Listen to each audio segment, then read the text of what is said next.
बिस्मिल्लाहिर्रहमानिर्रहीम। अस्सलाम वालेकुम डियर स्टूडेंट्स, उम्मीद करता हूँ सब लोग ठीक ठाक होंगे, खैर खैरियत से होंगे, हंसते मुस्कुराते होंगे। आज की हमारी वीडियो का टॉपिक है types of acids and bases. हम एसिड्स और बेसिस के टाइप्स पढ़ेंगे on the basis of their nature, on the basis of their sources and on the basis of their strength. So सबसे पहले हम स्टार्ट कर लेते हैं। हमें पता है आपका टाइम कीमती, लोग हो टाइम कीमती है आपका, ज़ाया नहीं करेंगे इसे। सो अगर हम एसिड्स को क्लासिफाई करें on the basis of their nature, so we have monoprotic acid, monoprotic acids. Monoprotic acids are basically those acids which can donate only one proton per molecule. ये हमारे पास वो एसिड्स होते हैं जो सिर्फ एक ही प्रोटॉन डोनेट कर सकते हैं, which can donate only one proton. Proton is basically positively charged hydrogen per molecule. ये हमारे पास ऐसे एसिड्स होते हैं जो सिर्फ एक ही प्रोटॉन डोनेट कर सकते हैं। इसकी अगर एग्जांपल मैं आपको दूं तो इसकी एग्जांपल में हमारे पास hydrochloric acid HCl, acetic acid आता है, नाइट्रिक एसिड आता है, acetic acid CH3COOH, nitric acid HNO3 और HCN, साइनाइड CN। ये क्या कर रहे हैं? ये एटम इनके ऐसे इन कंपाउंड्स के पास, इन मॉलिक्यूल्स के पास सिर्फ एक ही हाइड्रोजन है डोनेट करने को। ये सिर्फ एक ही प्रोटॉन डोनेट कर सकते हैं। Such type of acids that can donate only one proton are called monoprotic acids. And the next type of acid is basically polyprotic acid. Polyprotic acid में diprotic acid, triprotic acid, tetraprotic acids आते हैं। What is basically polyprotic acid? Polyprotic acid basically है क्या? अगर इसकी हम simple definition करें, polyprotic acid is an acid which can donate more than one proton. ये हमारे पास ऐसे एसिड्स होते हैं which can donate more than one proton per molecule. ये हमारे पास ऐसे एसिड्स होते हैं जो एक से ज्यादा प्रोटॉन डोनेट कर सकते हैं। इसकी अगर एग्जांपल मैं आपको दूं तो इसकी एग्जांपल में सल्फ्यूरिक एसिड H2SO4, H3PO4, ये एसिड्स क्या हैं? ये डाई प्रोटिक एसिड है जबकि ये ट्राई प्रोटिक एसिड है।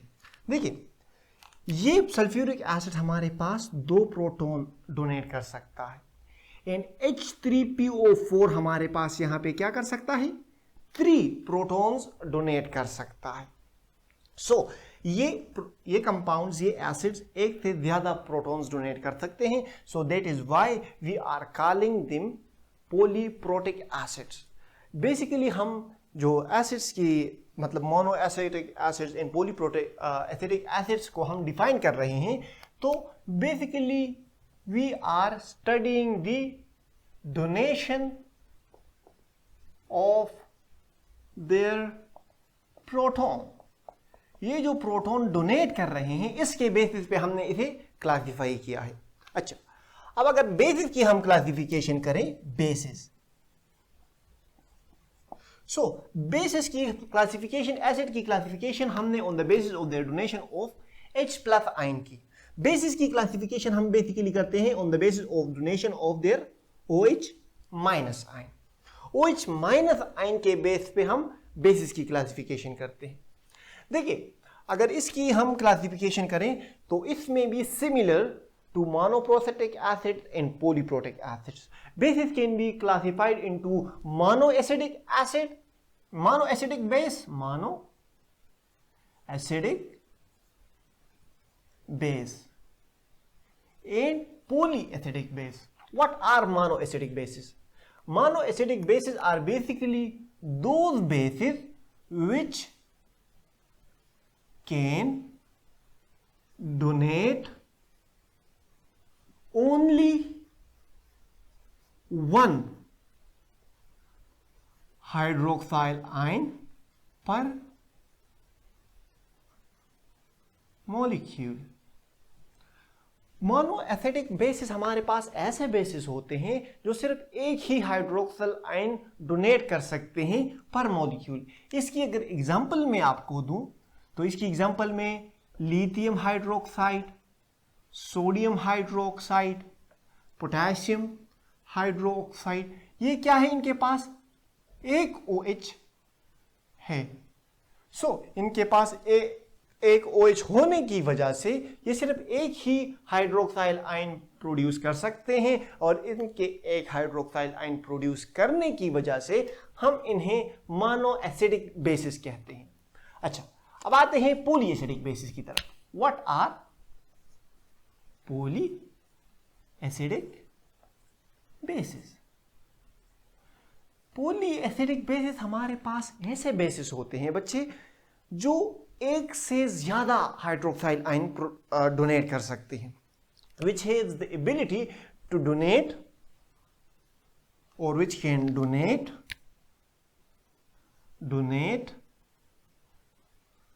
more than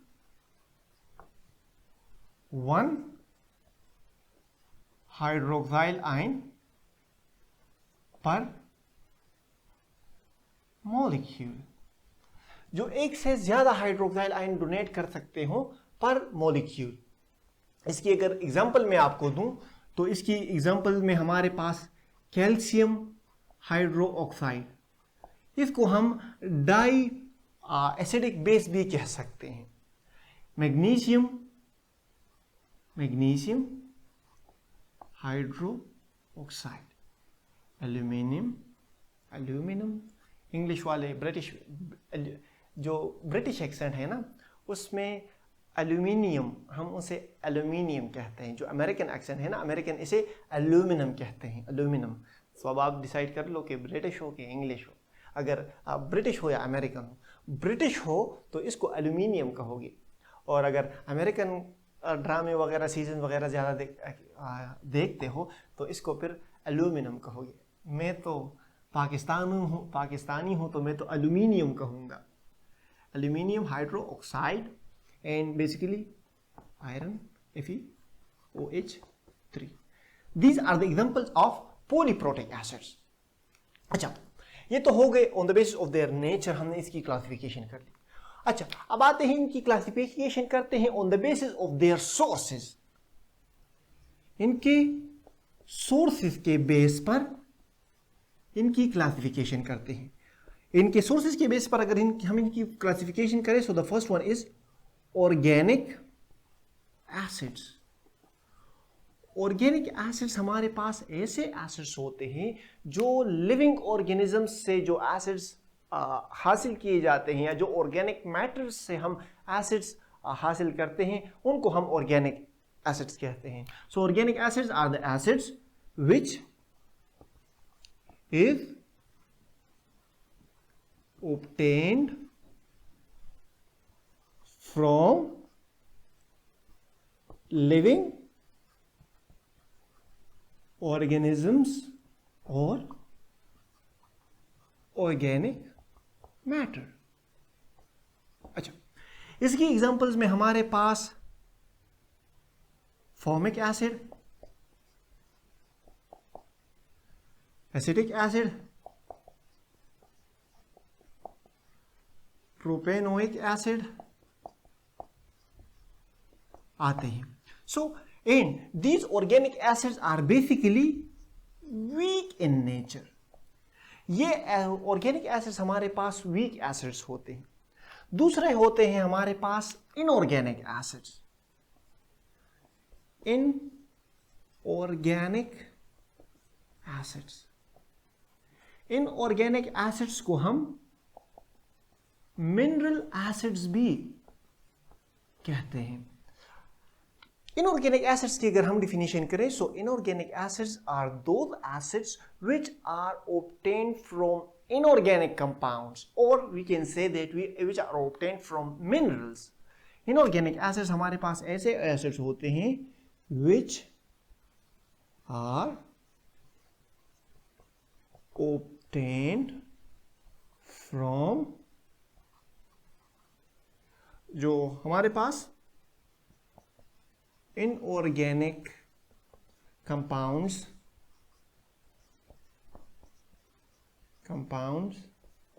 we can say minerals, which are obtained from inorganic compounds or minerals. Such type of acids are called inorganic acids. Inorganic acids की अगर हम एग्जांपल दें तो inorganic acids में हमारे पास HCl आता है, जिसे हम हाइड्रोक्लोरिक एसिड भी कहते हैं, नाइट्रिक एसिड आता है, सल्फ्यूरिक एसिड आता है, जो नाइट्रिक एसिड HNO3 इसका फार्मूला है, और सल्फ्यूरिक एसिड H2SO4 इसका फार्मूला है. So these are called inorganic acid. अब आते हैं types of acids on the basis of their strength. अब क्लासिफिकेशन, एसिड और बेस की क्लासिफिकेशन करेंगे on the basis of strength. Strength के बेस पर हम एसिड और बेस की क्लासिफिकेशन करेंगे. सबसे पहले अगर इसके बेस पे हम क्लासिफिकेशन करें तो सबसे पहले हमारे पास आता है स्ट्रॉन्ग एसिड्स. अच्छा, अब स्ट्रॉन्ग एसिड्स हमारे पास क्या है? Strong acids are those acids which dissociates completely in solution. Strong acids हमारे पास जो कंप्लीटली डिसोसिएट या up to great extent dissociate हो जाते हैं. स्ट्रॉन्ग एसिड्स हमारे पास ऐसे एसिड्स होते हैं जिन्हें अगर हम किसी सोल्यूशन में डाल दें तो वो कंप्लीटली आयनाइज हो जाते हैं, कंप्लीटली डिसोसिएट हो जाते हैं. So strong acids are the acids which dissociates into ions, into ions completely or up to great extent. Strong acids हमारे पास ऐसे एसिड्स होते हैं which dissociate into ions completely और up to great extent in a solution. समझाता हूं किस तरह. देखिए, हमारे पास लेट सपोज इसकी एग्जांपल्स हमारे पास यहां पे आ गई. हाइड्रोक्लोरिक एसिड इसकी एग्जांपल है, नाइट्रिक एसिड इसकी एग्जांपल में आता है, इसकी एग्जांपल में सल्फ्यूरिक एसिड आता है, इसकी एग्जांपल में हमारे पास हाइड्रोक्लोरिक एसिड, सल्फ्यूरिक एसिड, ये हमारे पास इसकी एग्जांपल में नाइट्रिक एसिड भी HNO3, नाइट्रिक एसिड भी इसकी एग्जांपल में आता है. देखिए, ये अगर HCl को हम पानी में डाल दें, वाटर में, सो ये HCl हमारे पास डिसोसिएट हो जाएगा H प्लस एक्वस सोल्यूशन में और Cl माइनस एक्वस सोल्यूशन. सो अगर हम 100 मॉलिक्यूल्स ऑफ HCl डालेंगे तो हमारे पास 100 H प्लस आयन बनेंगे और 100 Cl माइनस आयन बनेंगे. सो स्ट्रॉन्ग एसिड्स हमारे पास ऐसे एसिड्स होते हैं which dissociates into ions completely और up to great extent in a solution. सही है, this is what we call strong acids. अच्छा, अब वीक एसिड्स की तरफ आते हैं. Weak acids. अब वीक एसिड्स हमारे पास क्या है? Weak acids are those acids which dissociates partially in aqueous solution और in a solution. Weak acids हमारे पास ऐसे एसिड्स होते हैं which dissociates partially in aqueous solution or in any solution or in solution. Week acids हमारे पास ऐसे acids होते हैं जो पार्शियली डिसोसिएट होते हैं किसी सोल्यूशन में। जिस तरह हमने ऑर्गेनिक एसिड्स पढ़ा, तो ऑर्गेनिक एसिड्स की जो एग्जांपल्स हैं वही हमारे पास वीक एसिड्स की एग्जांपल्स हैं। देखिए, वीक एसिड में हमारे पास जो प्रोपेनोइक एसिड है, एसिटिक एसिड है, फॉर्मिक एसिड है और नाइट्रस एसिड है, सल्फ्यूरस एसिड से ये आते हैं। इसकी एग्जांपल मैं आपको लिख लेता हूं। प्रोपेनोइक एसिड C2H5OH, अच्छा, और हमारे पास इसकी एग्जांपल में नाइट्रस HNO2, ये नाइट्रिक एसिड है, NO3 नाइट्रिक, और ये है नाइट्रस एसिड। ये सल्फ्यूरिक एसिड है और H2SO3 हमारे पास सल्फ्यूरस एसिड है। सो नाइट्रस एसिड, सल्फ्यूरस एसिड और प्रोपेनोइक एसिड COOH आता है यहाँ पे, मतलब C2H5COOH। यह है प्रोपेनोइक एसिड का formula. Propanoic acid, nitrous acid and sulphurous acid, ये एग्जांपल्स हैं वीक एसिड्स की। अब अगर बेसिस की हम क्लासिफिकेशन करें तो बेसिस का कॉन्सेप्ट भी इसी तरह है। बेसिस की अगर हम क्लासिफिकेशन करें तो हमारे पास स्ट्रॉन्ग बेसिस आएंगी। स्ट्रॉन्ग बेसिस हमारे पास ऐसे बेसिस होती हैं which dissociates completely in solution, जो हमारे पास completely dissociate हो जाते हैं और हमारे पास OH आयंस दे देते हैं। ये हमारे पास completely dissociate हो जाते हैं, H+ आयन दे देते हैं, जबकि ये हमारे पास dissociate हो जाते हैं और completely और up to great extent and give us hydroxyl ion। इसकी एग्जांपल में हमारे पास लिथियम हाइड्रोक्साइड, सोडियम हाइड्रोक्साइड, ये हमारे पास स्ट्रॉन्ग एसिड्स की एग्जांपल्स हैं। पोटेशियम हाइड्रोक्साइड, ये हमारे पास स्ट्रॉन्ग एसिड्स की एग्जांपल्स हैं। स्ट्रॉन्ग बेसिस, और ये हमारे पास वीक बेसिस, वो बेसिस होते हैं जो पार्शियली, ये कंप्लीटली डिसोसिएट होते हैं, और ये जो वीक बेसिस हैं पार्शियली डिसोसिएट होते हैं किसी सॉल्यूशन में, और हमारे पास OH- आयन दे देते हैं। which dissociates partially in aqueous solution and give us such type of ion। इसकी एग्जांपल अगर मैं आपको दूं तो अल्लाह रखे, इसका एग्जांपल होगा हमारे पास जो ग्रुप सेकंड के जो अल्कलाइन अर्थ मेटल्स के जो हाइड्रोक्साइड्स आयन हैं, वो हमारे पास कैल्शियम, मैग्नीशियम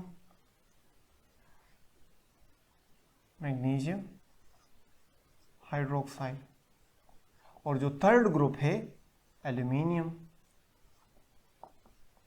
ये हमारे पास इसकी एग्जांपल्स में आते हैं, क्या कहते हैं इसे, वीक बेसिस की एग्जांपल्स में आती हैं। हमारे पास अमोनियम हाइड्रोक्साइड भी NH4OH, ये भी हमारे पास वीक बेसिस की एग्जांपल में आती हैं। सो वीक बेसिस हमारे पास वो बेसिस होते हैं जो पार्शियली डिसोसिएट होते हैं और OH- आयन बनाते हैं, और स्ट्रॉन्ग बेसिस हमारे पास वो बेसिस होते हैं जो कंप्लीटली डिसोसिएट होके OH आयन देते हैं। सो आपने सिर्फ ये concept strength of, on the basis of strength की जब हम डिवीजन करते हैं, स्ट्रेंथ के बेस पर जब हम एसिड बेस की डिवीजन करते हैं, तो आपने सिर्फ ये याद रखना है कि जो स्ट्रॉन्ग एसिड्स इन बेसिस हैं ये कंप्लीटली मतलब मुकम्मल तौर पर या पार्शियली, कंप्लीटली या up to great extent dissociate होते हैं। इनकी जो डिसोसिएशन होती है, इनकी जो आयनाइजेशन पावर होती है, ये कंप्लीटली और अप टू ग्रेट एक्सटेंट होती है। ओके, कंप्लीट डिसोसिएट होते हैं, जबकि जो वीक एसिड्स एंड बेसिस हैं ये पार्शियली डिसोसिएट होते हैं। सो जो स्ट्रॉन्ग एसिड्स और स्ट्रॉन्ग बेसिस हैं ये कंप्लीटली डिसोसिएट हो जाते हैं आयंस में। ये स्ट्रॉन्ग एसिड H+ आयन, जबकि स्ट्रॉन्ग बेस हमारे पास OH- आयन देता है। इसी तरह जो वीक बेसिस हैं ये वीक एसिड्स और बेसिस पार्शियली डिसोसिएट हो जाते हैं। अब आपको मैं एक इंटरेस्टिंग बात बताता हूं, जो स्ट्रॉन्ग एसिड्स और बेसिस हैं they are basically strong electrolytes, और जो वीक एसिड्स और बेसिस हैं they are weak electrolyte. Electrolytes are basically those compounds, जब इलेक्ट्रोलाइट्स ऐसे स्पीशीज होते हैं जिसे अगर हम वाटर या मतलब इसे हम किसी सॉल्यूशन में डाल दें, लेट्स सपोज हमने वाटर में इसे डाल दिया, तो ये हमारे पास पॉजिटिव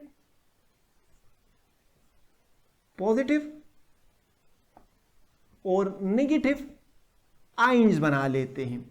यही आयंस फिर हमारे पास इलेक्ट्रिसिटी कंडक्ट करने का जरिया बनते हैं। तो देखिए, जो स्ट्रॉन्ग एसिड्स होते हैं, स्ट्रॉन्ग एसिड्स हमारे पास, स्ट्रॉन्ग एसिड्स और बेसिस ये कंप्लीटली डिसोसिएट हो जाते हैं। ये कंप्लीटली मतलब मुकम्मल तौर पर आयंस में कन्वर्ट हो जाते हैं। तो यही आयंस फिर आसानी से हमारे पास ज्यादा इलेक्ट्रिसिटी कंडक्ट कर सकते हैं। सो हम कह सकते हैं कि ये जो स्ट्रॉन्ग एसिड्स और स्ट्रॉन्ग बेसिस हैं दे आर स्ट्रॉन्ग इलेक्ट्रोलाइट्स। अब जो वीक एसिड्स और वीक बेसिस हैं ये पार्शियली डिसोसिएट होते हैं। मतलब अगर हम 100 मॉलिक्यूल्स डाल देते हैं तो इसमें 40 या 45 मॉलिक्यूल डिसोसिएट हो जाते हैं, जबकि ज्यादातर मॉलिक्यूल्स इनमें अनडिसोसिएटेड रहते हैं। अब जो वीक एसिड है ये हमारे पास कम आयंस बनाता है। वीक एसिड्स और वीक बेसिस हमारे पास कम आयंस बनाते हैं। सो जब हमारे पास कम आयंस होंगे तो हमारे पास इलेक्ट्रिसिटी ज्यादा कंडक्ट नहीं होगी, कम इलेक्ट्रिसिटी कंडक्ट होगी। So we can say that weak acids and weak bases are weak electrolytes, however strong acids and strong bases are strong electrolytes. I hope आपको लेक्चर की समझ आ गई होगी। थोड़ा सा रिवाइज करके दे देता हूं आपको और भी समझ आ जाएगा। देखिए, हमने टाइप्स ऑफ एसिड्स पढ़ी on the basis of their nature. Monoprotic acids एक प्रोटॉन डोनेट करता है, पॉलीप्रोटिक एसिड्स एक से ज्यादा प्रोटॉन डोनेट करता है, मोनोप्रोटिक जो मोनो एसिडिक बेस है वो एक हाइड्रोक्साइल आयन प्रोड्यूस करता है, जबकि जो पॉली एसिडिक बेस है वो more than one hydroxyl ion OH- ion produce करता है। हमने सबसे पहले ये पढ़ा, सही है, on the basis of their nature. फिर हमने इसकी क्लासिफिकेशन, एसिड्स की क्लासिफिकेशन की on the basis of their sources. हमारे पास ऑर्गेनिक एसिड्स होते हैं जो ऑर्गेनिक कंपाउंड्स या लिविंग ऑर्गेनिज्म से हासिल होते हैं, और हमारे पास इनऑर्गेनिक एसिड्स होते हैं जो कि हमारे पास इनऑर्गेनिक सब्सटेंसेस, इनऑर्गेनिक कंपाउंड्स और मिनरल्स से हमारे पास हासिल होते हैं। फिर हमने types of acids and bases पढ़ी on the basis of their strength. हमने पढ़ा स्ट्रॉन्ग एसिड्स। स्ट्रॉन्ग एसिड्स हमारे पास ऐसे एसिड्स होते हैं जो कंप्लीटली डिसोसिएट होते हैं। वीक एसिड्स हमारे पास पार्शियली डिसोसिएट होते हैं, H+ आयन देते हैं, जबकि स्ट्रॉन्ग बेसिस हमारे पास कंप्लीटली डिसोसिएट होकर OH- आयन देते हैं, और वीक बेसिस हमारे पास पार्शियली डिसोसिएट होकर OH- आयन दे देते हैं। हमने फिर लास्ट में ये पढ़ा कि strong acids and bases are strong electrolytes, however weak acids and bases are weak electrolytes. I hope आपको समझ आ गया होगा। अभी भी समझ नहीं आया तो मैं एक बार कहता हूँ, ऐसा लोग कहते हैं, मैं नहीं कहता, कि ये जब आप वीडियो देखते हो ना तो वीडियो के इस वाले साइड पे एक रेड सा बटन दिखता है, पता नहीं उसे सब्सक्राइब कहते हैं, लोग इसे सब्सक्राइब कहते हैं, मैं तो नहीं जानता इसे। आप इसे दबा दोगे तो फिर आपको वो बिल आइकन जैसी घंटी आएगी ना, फिर आप उसे दबा दोगे। तो ऐसा लोग कहते हैं कि अगर आप ये कर लो तो फिर चैनल सब्सक्राइब हो जाता है। तो आप भी ये कर लो, ट्राई कर लो, सब्सक्राइब होता है कि नहीं होता। सही है, चैनल सब्सक्राइब कर लो, लाइक करो, कमेंट करो, शेयर करो। हम ये इतनी अच्छी मेहनत, धूप में मेहनत आप ही के लिए कर रहे हैं ना। तो बाकी हंसते रहें, मुस्कुराते रहें, दिलों का ख्याल रख के खुशियाँ बांटें। अल्लाह हाफिज़।